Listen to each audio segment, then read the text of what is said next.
So we're down in the shop here. I wasn't going to make a video because I didn't really have any idea for content. So I said, fuck it, I'm not going to do one before Christmas. But then I started feeling bad. Kind of want to, say some stuff or whatever. But also I've been playing around with different chemical. So then I thought, well, I could probably do a little quick one on how I age parts and stuff.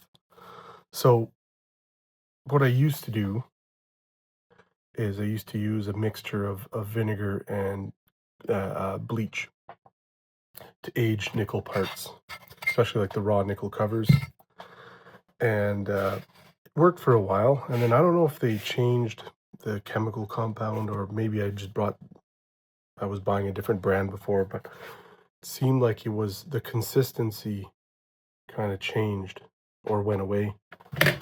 And it became an even harder job of aging, polishing, buffing, just to get the right patina or the right haze on the stuff, to make it look as close to the real deal as like a part that's been on a guitar for 70 years. So I started looking into, well, how, like, what are other ways to age it? And a lot of people are using muriatic acid, way harsher chemical. You don't want to breathe that shit in. Trust me. I accidentally did, and it didn't feel nice. So anyways, I found with that, a lot of the people using that stuff to age parts, they end up looking evenly acid etched. And if you look at a lot of the old Gibsons and stuff, like the aging is not, they don't look like they've been sandblasted or overly rusted or anything like that, depending on, I would imagine, like salt, like, like by salt water, you get salt in the air, it'll corrode or age different over time there than if you're more inland, probably. But I found that the acid way of doing it was a little too harsh. So I went with vinegar and bleach. It would be a long drawn out process, but I would slowly get there layer by layer. And then I decided to try the acid because what happens is when you do like a super polished, well, this is chrome, not nickel, but so it'll age different. But I'm just using that as an example. I don't have another shiny nickel one, but when it's this plated and it's this shiny and this glossy, um, the the bleach and vinegar thing doesn't really do anything. It only does it when you've got a raw metal, like a raw nickel cover, which this is. Basically, when you order raw nickel covers, they look like this, and they got a bunch of scratches. And usually what I do is I sand them smooth, buff it out, then do the aging so that they look more realistic. So here's an old set of 59ers with older aging, and over time, and this has been on a guitar for a number of years, so you got the string stuff going on there too. But this started off as a cover like this. But I find that over time, like it didn't affect the surface as much. And then if I would do it on a polished nickel, it wouldn't even do anything. It wasn't strong enough chemical. Hence why I'm now, since things are slowing down, we're approaching Christmas, I'm trying stuff with the muriatic acid. And so far, I'm liking it. It's a much harsher chemical. It works faster, but see, the older stuff, I would dunk it into the liquid, into the mixture of bleach and vinegar, and it would work that way. But it wasn't strong enough to eat through plating or to dull the plating. This stuff works, but you don't dunk it in the liquid. You just have a big plastic container, put the muriatic acid in there, smaller plastic container inside that, and you put the parts in there, and the fumes basically age it. And boy, I tell you, it works really nice. If you're patient, you don't want to leave it in there too long and then have it look acid etched and all sandblasted or anything like that. You want to add layers of age. At least that's my take on it. So what I've been doing is I'll put them in the fumes, right? You got to put that, or put a mask on, put some goggles, and these things. It's a very harsh chemical, very dangerous chemical. But if you're careful, you get a nice, evenly coated. They look sandblasted, but then you buff that off. You put it back in, get another coating of acid, whatever, and you buff that, and you keep doing it in layers, and what you get is a more accurate age where, see, all the, like, say for example, like the pickup covers, right? They would either have the hand buffed steel back in the day, and then they started nickel plating. Over time, what happens is it's almost like a milky haze under the shine. So it's layers of of oxidization and buffing, or because when you take a bag just to clean off the pickup tops when you restring, stuff like that. So what you end up with is, you start off with something like that, you sand it all nice and smooth and hand buff it on a buffing wheel with some compound, then you clean it all off, and then when you age it, you get, I don't know if the camera's going to pick that up, but they're still very shiny, but they got that milky haze.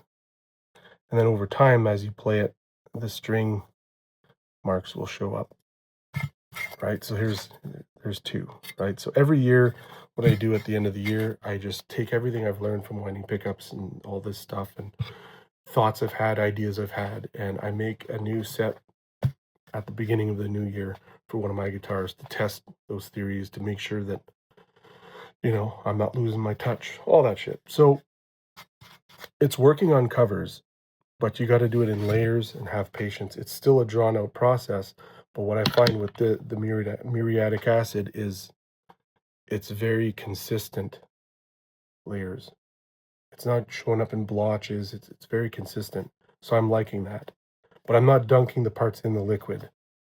I don't know if other parts agers are doing that, but so far just the fumes are doing a wonderful job. As long as you got patience and you keep buffing, and if you over buff, you just put it back in, that shit. So here is a stop bar tailpiece off of one of my Les Pauls. And I've got an aged bridge, I've got aged parts on it. But this was all shiny. It looked more like this. And I didn't overdo it. It doesn't look sandblasted or completely corroded or anything like that. It just has, if you can see, but it just has that milky haze. Kind of, I still got to buff these a little bit, but kind of matches a little bit more. So whether I put this in for another treatment, or I buff these out a little bit more to get more like this, either way, it's very controllable. And you just age in thin layers until you get the look you desire. And it's pretty cool. Like this here looked like this, right? That's nickel plating. This was the same, but now it looks like it's been on a guitar for at least 30 years or so, right? So I'm playing around with that, and I'm getting really great results with this stuff. If you plan on experimenting with that, be real fucking careful, because the whiff of that will burn your lungs real bad. Wear a mask, wear gloves, wear goggles, do it in a place where there's ventilation, and that kind of stuff. As far as like the screws and stuff, I can see on this set they look a little bit more dark and rusted. These I would put them directly in the bleach and vinegar mix, and they would rust up, and then I would kind of clean them up and then spray them with oil to stop the rusting, and then clean them up some more, and you would have screws that look like they maybe spent more time in the on the West Coast, in California by the ocean or something like that, right? A lot of salt in the air maybe would rust the screws out more. Who knows? Or maybe like a lot of sweat go on them. These ones here are just a little hazy, They're not as shiny as like they would have been, right? And so the idea is they'll match with the cover like this, and they'll look old. And that's the whole thing with, you know, PAFs, Les Pauls, Gibsons, all that stuff. A lot of us are kind of stuck wanting the old stuff, but most of us can't afford the old stuff. So that's what I'm playing with right here and having fun with this. And I think it's going to be the new aging method um, over my old method. This is actually one of the older ones. I used to do it this way, and then got a better way of doing it with the bleach and vinegar. So this would be like the 3rd gen aging that I'm doing, and I'm liking this a lot better because I can get to the end result a little quicker, a little more consistently, and everything is working out good. And like now I can do the solid plated stuff, and it looks really good. So that's it. I just wanted to share that using this stuff. Be careful with that shit. And I guess that's it. I'm gonna do it like a top, just so you can kind of see the differences of what I'm talking about here. Right, so there's the the flyby. You know, you get the shiny nickel over here, raw nickel cover over here that hasn't been sanded or buffed or anything. That's how they come from the supplier, right? You got aged stop bar, aged slugs and screws, right? They look like they've been around for a while. Flyby the covers. See, they got the haze. I think I might give them another quick buffing so that they match this a little bit better. But that's it. That's what we're doing. So that's it. That's all we got. I don't know, like, whoever's watching, what part of the world you're at, or whatever. If you celebrate Christmas, have a Merry Christmas, a Happy New Year. If you don't celebrate Christmas, happy holiday season. Whatever you're celebrating, power to you. As long as it's not nefarious. Just have a good end of year, and here's to a better 2026 for everyone. And this time of year is not easy for everyone. There's a lot of people that have a hard time this time of year, and if you're one of those people, know that you're not alone. And if you're tempted to go down a route that's destructive, maybe find something that is productive. Um, find what you love. Do what you love. If there's something you're passionate about, something that you enjoy doing, even if it's just sitting on the couch and binge watching your favorite show or whatever, or video gaming, whatever. If you're having a hard time this time of year, just find things that bring you joy and do that. Forget the rest. Because before we know it, it's going to be my favorite day of the year, which is January 2nd, where all this holiday stuff is behind us, and the normal real world stuff just, normal life comes back. And then we'll see what 2026 brings. Hopefully we can avoid wars and all that shit, so we can keep playing guitar. So um, be productive, not destructive to yourself.